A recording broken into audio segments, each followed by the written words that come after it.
มาพี่อันนี้มันหยังนี่อันนี้คือหยังกะโหลกโป่งกะโหลกอันนี้เขานะโป้งเวลาสิไปบิณฑบาตตอนเช้านะเพิ่นต้องเคาะปง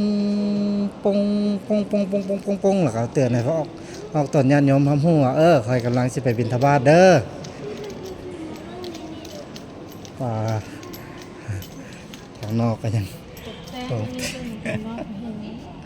ตกแต่งข้างนอกลงไปให้มันต้นไม้นะอลังการเห็นผนังนั่นน่ะ อลังการ ไป จอมมัน มาอันนี้คือระนาดเนาะ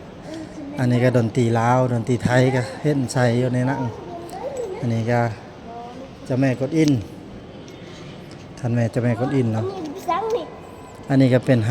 หสำหรับอาจจะเป็นบอนเก็บอหย่างกับโอ้โหพอกะอันนี้ยักษ์เนาะยักษ์ฮะโอ้ลูกโอเคยี่ใส่ลูกพี่ช้างนี่เบิกบอกพ่อด้วยมันอย่างนี้อันนี้มันง่าไผ่เนาะนี่เนาะมันง่าไผ่เพิ่นแกะสลักง่าไผ่แม่นแต่ว่าหัวเป็นงูแม่นเฮ็ดไม้เป็นไผ่